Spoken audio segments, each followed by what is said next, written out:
Welcome to Spotlight. I'm Robin Basselin. And I'm Ryan Geertsma. Spotlight uses a special English method of broadcasting. It is easier for people to understand no matter where in the world they live.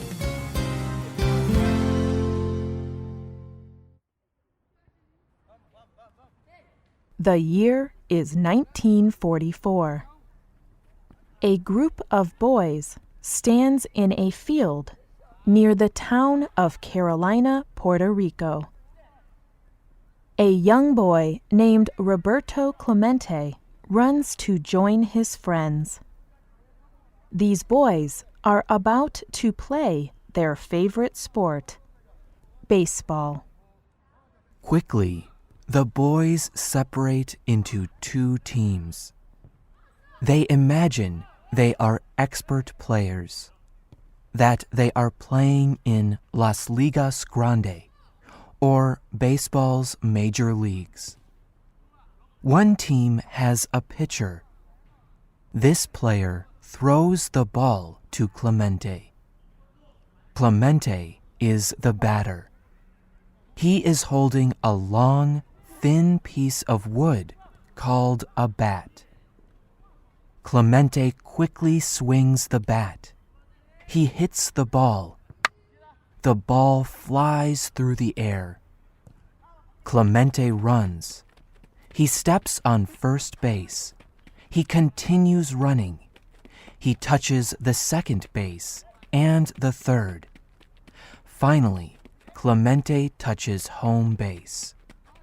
Clemente has hit a home run, and he has earned a run or point for his team. On that day, young Roberto Clemente imagined he was a great Major League Baseball player. And many years later, he would be. But Clemente was much more than just an expert baseball player. Today's Spotlight is on the life and work of Roberto Clemente.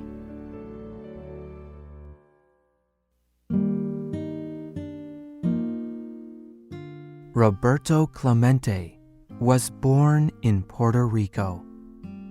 His father worked on sugar farms. His mother made food for the farm workers. Clemente started working on a sugar farm when he was 8 years old. It was difficult work. Clemente worked many hours, but he always found time to play baseball. Even when there were no games, people remember that Clemente was always throwing something. He would throw whatever he could find: a bottle top, an old shoe, or even a can. For hours, he would throw these things against the wall, again and again and again.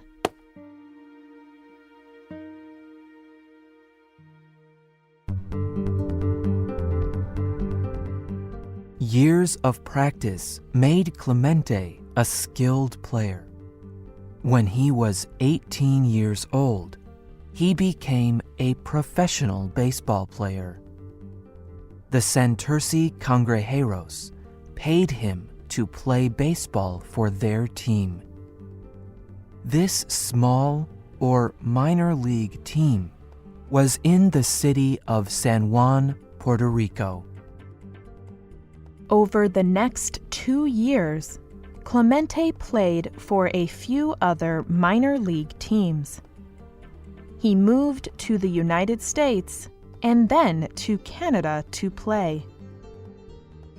In 1954, the Pittsburgh Pirates asked Clemente to play for their team in the United States. This was a huge honor.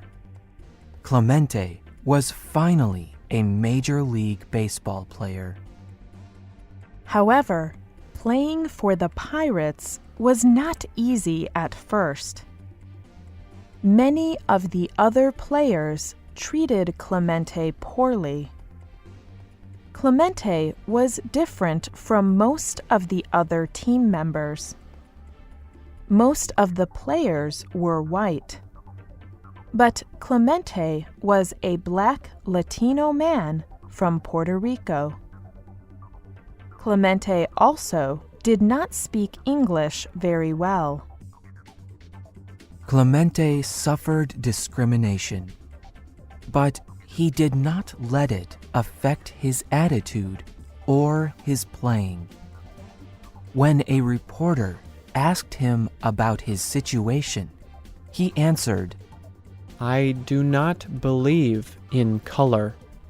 I believe in people." Clemente believed all people were equal. And soon, Clemente's attitude and skill earned him the respect of players, reporters, and sports lovers. By 1960, the Pittsburgh Pirates became one of the best teams in baseball, and Clemente was a team leader. Clemente often returned home to Puerto Rico. When he was there, he spent time teaching young boys about baseball. He taught in many places around Puerto Rico. He also taught in other countries like Nicaragua. Clemente told Sports Illustrated magazine, "When I visit, the children have someone to follow. I show them what baseball has done for me. Maybe they will work more, try more, and become better men."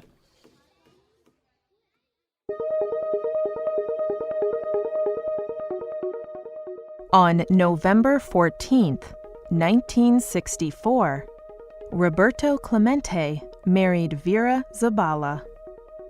They later had 3 sons, Robertito, Luisito, and Ricky.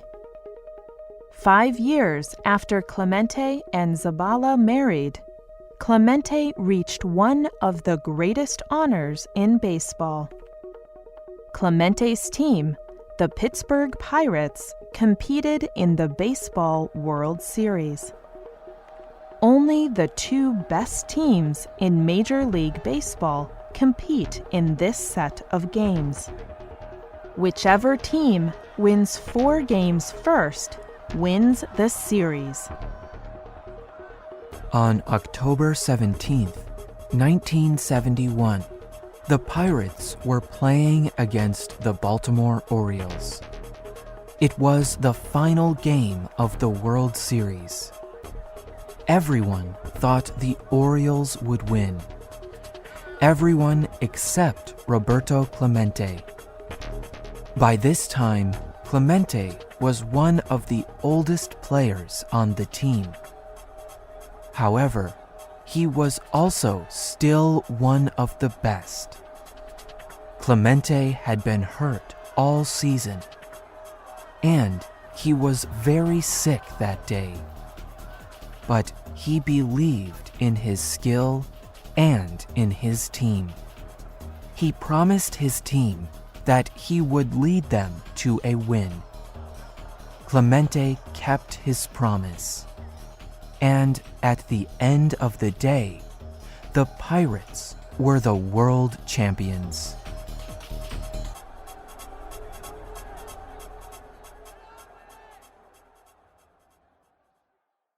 After winning the World Series, Clemente continued to be a very successful baseball player.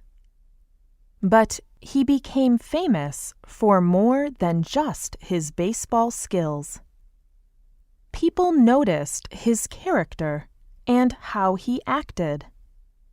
David Condon wrote a book about the life of Roberto Clemente. In it, he explained, Roberto was kind. He cared about other people. He did not act like he was better than other people.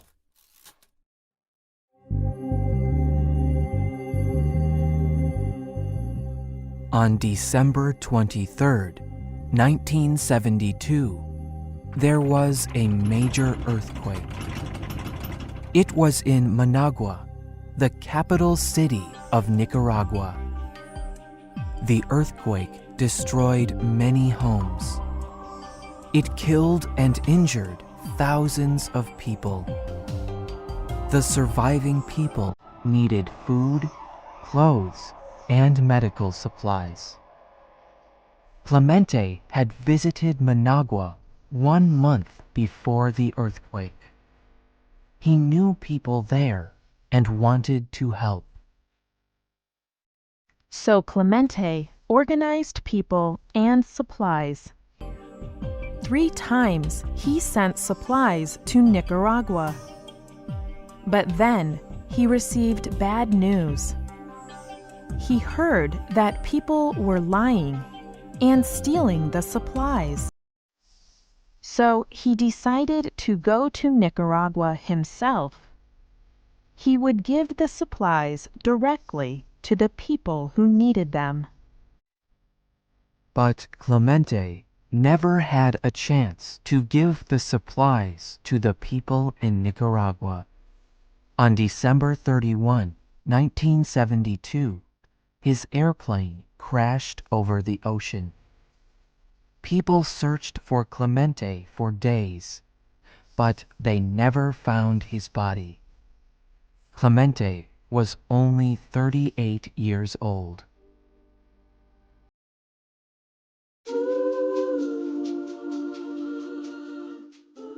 In his life, Roberto Clemente cared about many things. He loved baseball. He loved his country. He loved his family. And he loved helping other people. Clemente gave his life serving others. He died as a hero. His friend, Osvaldo Gil, told the American Experience television program, If he had died as a baseball player, only people who love sports would remember him. But he died helping other people. And now, people will remember him as someone who used his life to help others. The writer of this program was Lauren Anders. The producer was Michio Ozaki. The voices you heard were from the United States. All quotes were adapted and voiced by Spotlight. You can listen to this program again and read it on the internet at www.radioenglish.net.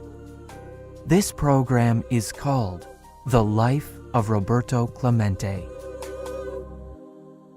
We hope you can join us again for the next Spotlight program. Goodbye.